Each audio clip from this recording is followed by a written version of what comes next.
যা যা প্রদীপ মেরে দেখো যাকে পারবে মারবে।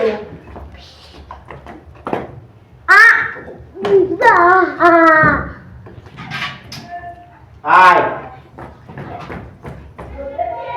এই জেমা জেমা বাবু রডটা ফেলেই না হাত দিয়ে গোটা খাবে মিনিমদি কইলে। হাই গাইস, ফিরে এসেছি একটি নতুন ভিডিওতে। সবাই কীরকম আছো? আশা করছি সবাই ভালো আছো। তো আজকে যে ভিডিওটি শেয়ার করতে যাচ্ছি সেটা হচ্ছে আমাদের শ্বশুরবাড়ির গোটা রান্না। তো বন্ধুরা, কাদের কাদের তোমাদের বাড়িতে গোটা রান্না হয় অবশ্যই জানিও। দেখো এখানে সব গোটা করে গোটা গোটা সবজি নেওয়া হয়েছে, আর এগুলো কেটে নেওয়া হয়েছে। 9টা গোটা দিতে হয়, শাশুড়ি মায়ের কাছে শুনেছি যে 9টা গোটা সেটা এখানে দেয়া হয়েছে। আর আলুগুলো দেখো, সব আলু তো গোটা দেওয়া হয় না, কিছু আলু কেটে নেওয়া হয়েছে। আর এখানে আমার ছেলে বদমাইশি করছে। আর আমাদের রান্নাটা হয়েছিল কিন্তু ছাদে, মানে দোতলায়। তো যেহেতু এটা উনানে রান্না করা হচ্ছে, খুবই টেস্ট হয় উনানের রান্না, তোমরা জানো। আর আমার বর এখানে রান্না করতে বসেছে।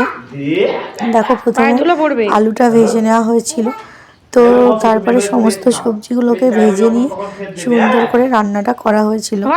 তো তোমরা কমেন্টে জানিও যে তোমাদের এই ভিডিওটা কীরকম লেগেছে, অবশ্যই জানাতে ভুলো না।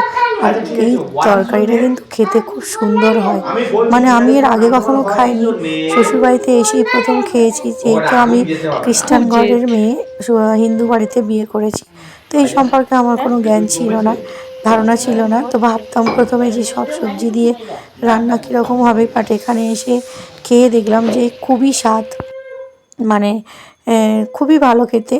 তো যারা যারা তোমরা এই গোটা চচ্চড়ি এই মানে ফেভার করো, পছন্দ করো, অবশ্যই আমাকে কমেন্ট বক্সে জানিও। ভিডিওটি সম্পূর্ণ দেখতে থাকো, আর কীরকম লাগলো অবশ্যই অবশ্যই জানিও।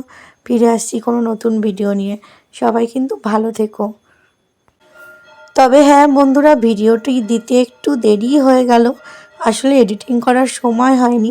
তো এই সম্পূর্ণ রেসিপিটি ছিল এইটাই, মানে সব কিছু মশলা টশলা দেওয়ার পর এই রকম দেখতে হয়েছিল, খেতে কিন্তু হয়েছিল অপূর্ব। টাটা। ভিডিওটি কেমন লাগলো অবশ্যই কিন্তু জানাতে ভুলো না।